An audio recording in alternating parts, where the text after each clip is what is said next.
Bienvenue dans le podcast My Coaching Partner. Je m'appelle Capucine et je suis coach professionnel, spécialiste dans la gestion de carrière. Ici, on parle de carrière, de transition professionnelle, de prise de poste et de retour à l'emploi avec des conseils concrets, de l'inspiration et des clés pour passer à l'action. Si vous cherchez à dynamiser votre parcours professionnel, à naviguer sereinement à travers une transition ou à vous épanouir dans un nouveau rôle, ce podcast est fait pour vous. Bonne écoute! Bonjour, aujourd'hui je vous retrouve pour répondre à une question qu'on me pose régulièrement et je pense que vous vous l'êtes déjà posée. Coach ou psy, comment savoir de quoi j'ai vraiment besoin ? Parce que soyons honnêtes, quand vous vous sentez dépassé dans votre vie professionnelle, que vous doutez de vos choix ou que vous hésitez à accepter une proposition ou une promotion, c'est assez flou. Vous avez besoin d'aide, mais laquelle précisément ?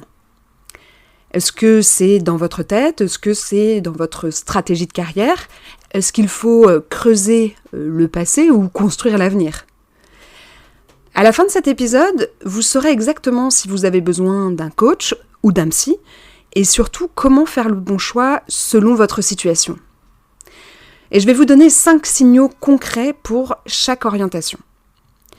Au programme, on va voir les 3 différences fondamentales entre un psy et un coach, les 5 signaux qui vous orientent vers un psychologue, les 5 signaux qui vous orientent plutôt vers un coach, et si vous avez besoin des deux, comment les articuler.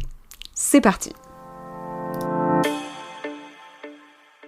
Alors, la première chose à comprendre, c'est qu'un psy et un coach ne travaillent pas sur le même terrain.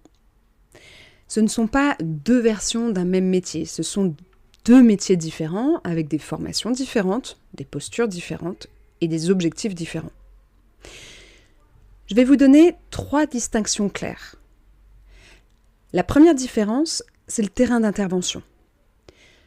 Un psychologue ou un psychothérapeute travaille sur une souffrance psychique, c'est son terrain. Si vous êtes en détresse, si vous avez des symptômes anxieux ou dépressifs, si vous avez vécu un traumatisme, si vous êtes en burn-out, vous avez besoin d'un psy. Un coach carrière, lui, il travaille sur la performance, le changement, la projection. Son terrain, c'est l'action.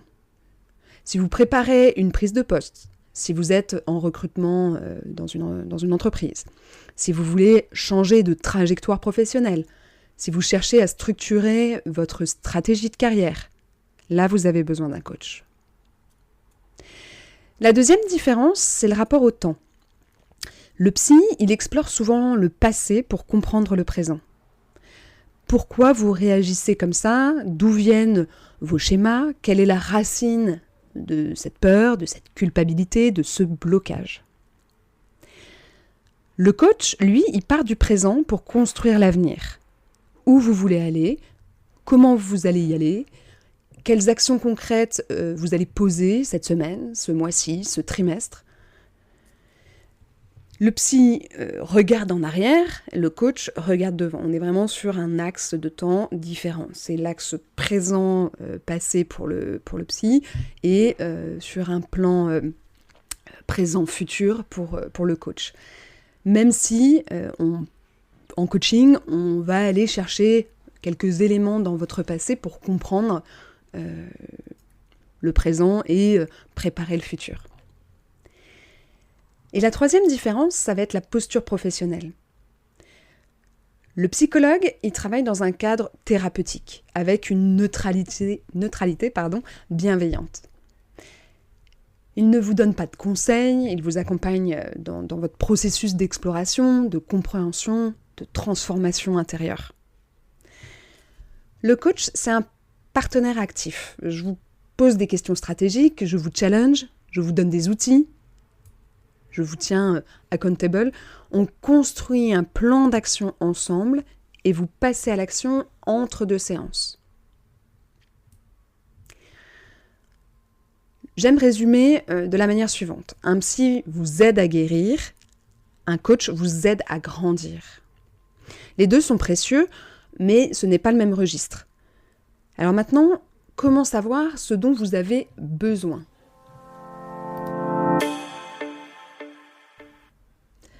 Alors, je vais vous donner les 5 signaux qui doivent vous orienter vers un psychologue ou un psychothérapeute. Si vous en cochez 2 ou plus, je vous invite vraiment à en parler à votre médecin traitant ou à prendre rendez-vous avec un psychologue. Et écoutez-moi bien, ce n'est pas une faiblesse d'avoir besoin de voir un psychologue. C'est de l'intelligence émotionnelle. Le premier signal, vous avez du mal à sortir du lit le matin. Pas parce que vous êtes fatigué, mais parce que vous n'avez plus d'énergie, plus d'envie, plus de sens, vous vous sentez vraiment vide. Ça, ce sont des symptômes dépressifs et ça nécessite un accompagnement thérapeutique. Le deuxième signal, vos émotions vous submergent. Que ce soit des crises d'angoisse, des pleurs un peu incontrôlables, de l'irritabilité excessive. Vous ne vous reconnaissez plus, vous avez l'impression de perdre le contrôle. Là encore, c'est le terrain du psy. Le troisième signal, vous tournez en boucle sur le passé. On appelle ça de la rumination. C'est porteur de culpabilité, de regret. Vous repassez en boucle des situations, des choix, des paroles, et vous n'arrivez pas à passer à autre chose. Un psy va vous aider à dénouer ça. Le quatrième signal, vous avez vécu un traumatisme. Que ce soit du harcèlement au travail, de la violence managériale, un deuil, une rupture brutale. Si vous avez vécu un événement qui vous a profondément ébranlé, vous avez besoin d'un accompagnement thérapeutique pour le traiter. Et le cinquième signal, c'est que votre entourage s'inquiète pour vous. Vos proches vous disent qu'ils ne vous reconnaissent pas, que vous vous isolez, que vous avez changé. Écoutez-les, c'est souvent un signal d'alerte précieux. Et comme je vous le disais il y a quelques minutes, si vous vous reconnaissez dans au moins 2 de ces signaux, allez consulter. Un médecin, un psychologue, un psychiatre si besoin. Mais n'oubliez pas que prendre soin de votre santé mentale, ce n'est pas un luxe, c'est une nécessité absolue.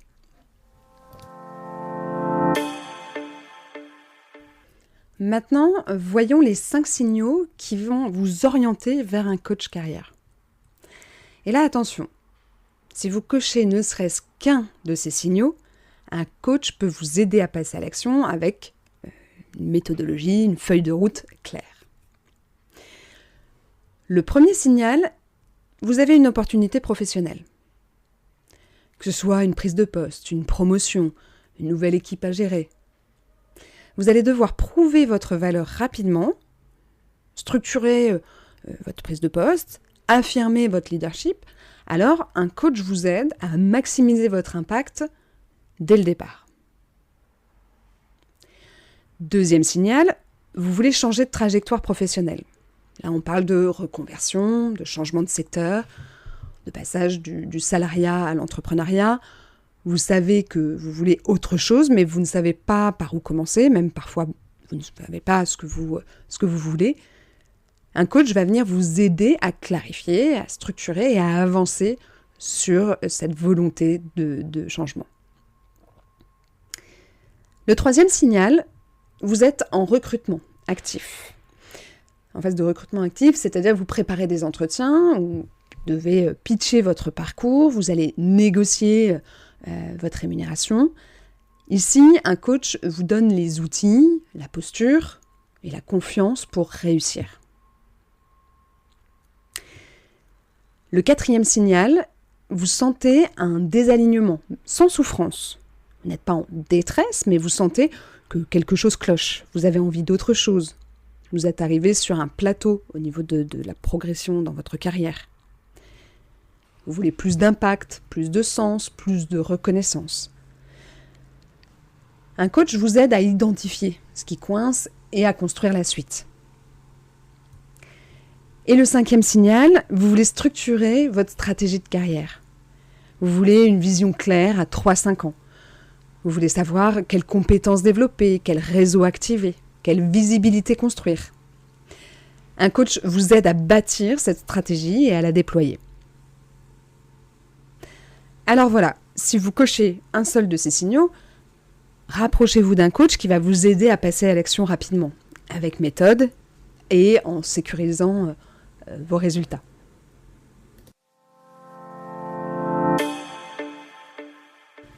Et là, vous allez me dire, et si j'avais besoin des deux? Je coche des cases dans les deux catégories, qu'est-ce que je fais?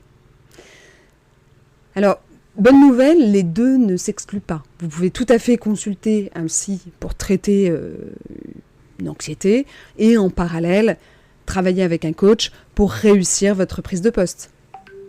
L'un va soigner, l'autre va propulser. Maintenant, si vous devez choisir un ordre, voici ma recommandation. Si vous êtes en souffrance psychique, commencez par le psy. Stabilisez votre état émotionnel, traitez le traumatisme, l'anxiété, la dépression, retrouvez un socle solide. Une fois que vous êtes stabilisé émotionnellement, alors ajoutez le coach. Là, vous allez pouvoir construire, avancer, performer, parce que vous allez avoir l'énergie et la clarté pour le faire. Et c'est important parce qu'en fait, sans avoir adressé du tout cette souffrance psychique, si vous tombez sur le mauvais coach, ou en tout cas voilà, ceux qui peuvent parfois manquer un peu de déontologie, ça peut être vraiment délétère si vous n'avez pas cette base solide, ce socle solide dont je vous parlais. Donc voilà, ce n'est pas l'un ou l'autre, c'est l'un puis l'autre, ou les deux en même temps, si votre situation le permet. J'accompagne des gens, j'ai accompagné des gens qui avaient travaillé sur les deux tableaux en même temps, et c'est tout à fait compatible.